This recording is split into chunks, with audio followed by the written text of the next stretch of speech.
മണവാളന്റെ challenge അക്സെപ്റ്റിന്റെ പുറകിലുള്ള കാര്യങ്ങളൊക്കെ എന്തൊക്കെയാണ്? അതാണ് ഇന്നത്തെ വീഡിയോ ഞാൻ പറയാൻ പോകുന്നത്. ഞാന് മെസ്സേജ് അയച്ചിരുന്നു ചലഞ്ച് അക്സെപ്റ്റ് ഇടുന്ന പറഞ്ഞിട്ട്.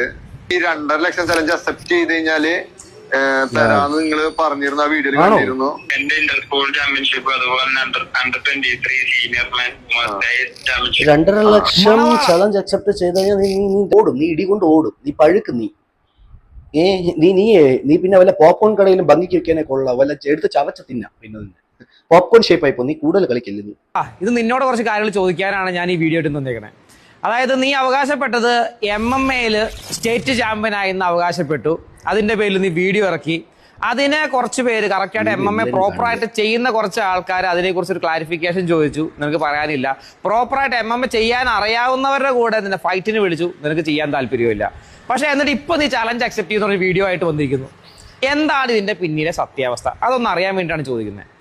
എനിക്ക് അല്ലാതെ ചിരി വരുന്നുണ്ട് കേട്ടോ മണവാള. സത്യം പറഞ്ഞു ഞാൻ നിന്റെ അവസ്ഥ കണ്ടിട്ട്, നിന്റെ അവസ്ഥ ഓർത്ത് നല്ലപോലെ എനിക്ക് ചിരി വരുന്നുണ്ട്. അതായത് നീ അവകാശപ്പെട്ടത് ഞാൻ MMA സ്റ്റേറ്റ് ചാമ്പ്യനായി, അതായത് ഞാൻ കളിച്ചത് MMA ആണ് അല്ലെ, ഞാൻ കളിച്ചത് സ്ട്രീറ്റ് ഫൈറ്റ് അല്ല, കിക്ക് ബോക്സിംഗ് അല്ല, ബോക്സിംഗ് അല്ല, മുവായത്തായി ഒന്നും അല്ല, ഞാൻ കളിച്ചത് MMA ആണ് എന്നും പറഞ്ഞാണ് നീ വീഡിയോ ഇട്ടത്. അതിൽ നീ സ്റ്റേറ്റ് ചാമ്പ്യനായി എന്നാണ് നീ അവകാശപ്പെട്ടത്. അതിൽ നിനക്ക് നീ നാഷണൽ ഇന്റർനാഷണൽ പോകണമെന്നാണ് നീ അവകാശപ്പെട്ടത്.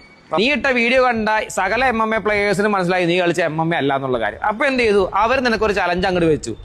MMA പ്രോപ്പർ ആയിട്ട് അറിയാവുന്ന ഒരാളുടെ കൂടെ ഫൈറ്റ് ചെയ്യുകയാണെങ്കിൽ നിനക്ക് 10 ലക്ഷം വരെ ഓഫർ ചെയ്ത ആൾക്കാർ വന്നു. ഓക്കെ, ഓഫർ ചെയ്തത് കട്ട്മാൻ മുനീറാണ്. അത് മാത്രമല്ല നമ്മളും ഓഫർ ചെയ്തിട്ടുണ്ടായിരുന്നു. ഇന്ത്യൻ കേജ് വാറിൽ നിനക്ക് വേണമെങ്കിൽ മത്സരിക്കാം, അത് പ്രോപ്പർ MMA. ഇതൊന്നും നീ അക്സെപ്റ്റ് ചെയ്തില്ല. എന്നിട്ട് നീ ഈ MMA എന്ന് പറഞ്ഞു കഴിഞ്ഞാൽ കൃത്യമായിട്ട് അറിയാത്ത, നിനക്ക് കൂട്ടിയാൽ കൂടും അല്ലെങ്കിൽ എന്തെങ്കിലും അഡ്ജസ്റ്റ്മെന്റ് നടക്കുമെന്ന് തോന്നുന്ന ആൾക്കാരെ അടുത്ത് പോയിട്ട് നീ ചലഞ്ച് അക്സെപ്റ്റ് ചെയ്തു. എന്നിട്ട് അവരതിന് പിന്മാറി. എന്നിട്ട് ഇത് ഇപ്പൊ അടുത്തത് വന്നേക്കണു. നീ വീഡിയോ ഇട്ടേക്കണു, ഞാൻ 5 ലക്ഷത്തിന്റെ ഓഫർ സ്വീകരിച്ചു. നീ MMA-ക്കാണോ ഓഫർ സ്വീകരിച്ചേ? നീൻ MMA സ്റ്റേറ്റ് ചാമ്പ്യൻ ആയിരുന്നല്ലേ പറഞ്ഞേ? എന്റെ നിനക്ക് MMA അറിയാവുന്നവരോട് കളിക്കാൻ പേടിയാണ്. നിനക്ക് പേടിയാവുന്നുണ്ടോ മണവാള? നിനക്ക് 10 ലക്ഷത്തിന്റെ ഓഫർ തന്നില്ലേ? നീ ആൺകുട്ടിയാണെങ്കിൽ പ്രോപ്പറായിട്ട് MMA അറിയാവുന്ന MMA ഫൈറ്റിന് ചലഞ്ച് ചെയ്ത ആരുടെയെങ്കിലും ഈ ചലഞ്ച് നീ ഒന്ന് അക്സെപ്റ്റ് ചെയ്തിട്ട് നീ അതിൽ ഫൈറ്റ് ചെയ്ത് കാണിക്കുക. അതിന് നിനക്ക് അവസരമായിട്ട് ഒരുപാട് പേര് വന്നിട്ടുണ്ട്. ഒന്നെങ്കിൽ നിനക്ക് ബാംഗ്ലൂർ BFCയിൽ വരാം. ഇനി ബാംഗ്ലൂർ വരെ പോകാൻ നിനക്ക് പറ്റില്ല എന്നുണ്ടെങ്കിൽ ഇവിടെ കൊച്ചിയിൽ ഇന്ത്യൻ കേജ് വാർ വരുന്നുണ്ട്. അത് നിനക്ക് അവസരം തരാം. ഇതിൽ ഏതെങ്കിലും ഒന്നും നിനക്ക് പറ്റുവാണെങ്കിൽ പ്രോപ്പറായിട്ട് MMA അറിയാവുന്ന ഒരാളുടെ കൂടെ ഒരു MMA ഫൈറ്റ് ഇറങ്ങി നീ കാണിക്കുക. അതല്ലേ വേണ്ടത്. ഇല്ലെങ്കിൽ നീ അവിടെ സമ്മതിക്കുക എനിക്ക് MMA അറിയാൻ പാടില്ല എന്ന്.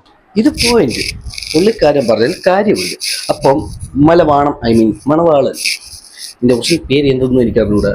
നീ എന്തൊരു വേണോ ആയാലും നീ ആദ്യം ചെന്ന് നീ ഫൈറ്റ് അവര് അവര് ചലഞ്ച് ഓപ്പൺ ആയിട്ട് പറഞ്ഞു. നീ കൊച്ചു പിള്ളേരെ ചലഞ്ച് എടുക്കാതെ ഇതേപോലെ പറ്റുന്നവരോട് കഴിവുള്ളവരോട് ചെന്ന് ചലഞ്ച് കളി. അല്ലാതെ നിനക്ക് പൈസ കൂട്ടിയാൽ കൂടുന്ന കൊച്ചു പിള്ളേരുടെ ചലഞ്ച് എടുക്കുന്ന ഒരു കാര്യമില്ല.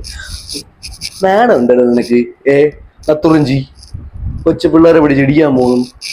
അല്ല വയസ്സ് ഇത്രേ ആയില്ലടാ, അല്പെങ്കിലും ബോധം വയ്യടാ. പ്രാങ്ക് ഉണ്ടാക്കുന്ന നീ വല്ല പ്രാങ്കം ചെയ്തടാ. നീ പറ്റണ പണിക്ക് പോകും.